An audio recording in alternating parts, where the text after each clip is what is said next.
في تركة او في نقط معينة كده في موضوع التدفئة وموضوع الدفايات لازم ناخد بالنا منهم، علشان انت بتكون شغال صح ودافع فلوس وعامل اللي عليك بس مش واخد بالك منهم. لازم نبقى فاهمين ان التدفئة اللي انت بتوفرها للكتكوت سببها لان الكتكوت اول 15-20 يوم مش قادر يتحكم في درجة حرارته، ما بيعرفش يدفي نفسه كويس، فانت بتوفر له الحرارة المناسبة علشان جسمه من كلية وكبد وجهاز هضمي يشتغل. يعني المكنة مش هتطلع قطن الا مثلا بالكهرباء، فالحرارة دي هي السبب الرئيسي اللي يخلي الكتكوت يتفرغ بقى لايه، للمذاكرة او للشغل بتاعه بقى، ان هو ياكل ويطلع لحم. طب لو انا ما وفرتش للكتكوت الحرارة المناسبة، نزلت درجة او 2 وكل ما الحرارة بتنزل درجة، ده معناه انك بتشغل الكتكوت عن شغلته الرئيسية. يعني بيعمل ايه بقى؟ بيروح بسلامته بدل ما يطلع بالاكل اللي بياكله لحمة عضلات، لا بيروح يطلع ايه بقى؟ يطلع لك ريش. ليه؟ ما هو معذور بردان، جسمه بيروح يطلع ريش الاول، وطبعا الريش يا شباب مش هيوزن معاك، فممكن تبص تلاقي نفسك وصلت 14-15 يوم من عمر الكتاكيت ولسه وزنها ما جابش 300 جرام.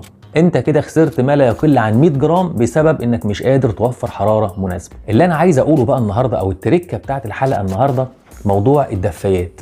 حضرتك ازاي توزع الدفايات في العنبر؟ لو انت عنبرك مفتوح زي معظم الناس اللي بتربي داخل مصر او العراق، بتبص تلاقي العنابر المفتوحة دي انت بتحط الدفايات في وسط العنبر وبتبدأ ان انت ايه تشغل الدفايات وخلاص وتشتغل.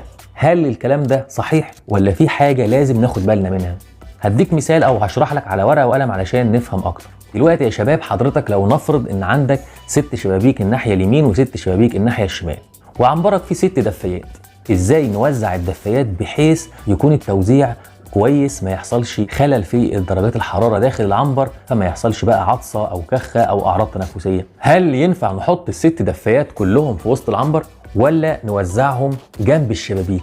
المفروض نوزعهم جنب الشبابيك، علشان ايه؟ الهواء البارد وهو داخل ما ينزلش على الكتاكيت اللي تحت الشبابيك، لا ما يبقاش في فرق ما بين الهواء اللي تحت الشباك ووسط العنبر. انا عايز الهواء اول ما يدخل من الشباك يدفع على طول قبل ما ينزل على صدر الكتاكيت ويعمل مشاكل تنفسيه او برد او اي اعراض تنفسيه. يبقى اول نقطه خد بالك لما توزع الدفايات ما تحطهمش في نص العنبر، لا حطهم لي تحت الشبابيك مش جنب الشباك. يعني ممكن ادخل العنبر الاقي الدفايات محطوطه على الجناب بس مش تحت الشباك، طب محطوطه جنبه ليه؟ ما تحط يا سيدي ابعد بس نص متر وحط الدفايه، بحيث ان برضو النار ما تلقطش ايه، النار ما تلقطش في الشباك نفسه. ابعد نص متر حط دفايتك، يبقى الهواء البارد داخل على ايه؟ داخل على الدفايه، يدفى الاول وبعدين يدخل في وسط العنبر يا سيدي، ايه الامور طيبه. طيب لو انا عندي 12 شباك و6 دفايه، طيب في شباك كده مش هيكون تحته دفايه، الشباك اللي مش تحته دفايه ما تفتحوش يا سيدي للاخر، افتح يعني شبر بس، والشباك اللي تحته دفايه افتح 3 شبر. يعني وزع كمان وتحكم في نسبة الشباك، هيتفتح بنسبة كبيرة ولا بنسبة قليلة حسب الشباك ده تحته دفاية ولا مش تحته دفاية. النقطة دي يا جماعة مهمة جدا والله العظيم، بتفرق كتير جدا. تبص تلاقي الناس اللي موزعة الدفايات بشكل خاطئ دايما عندهم عطسة او كخة واعراض تنفسية، ويستغربوا كل دورة هو ليه بيجي لنا عطسة او بيجي، ما هو علشان التوزيع بتاع الدفايات غير متناسق ومفيش تجانس في توزيع الحرارة داخل العنبر بتاع الكتاكيت.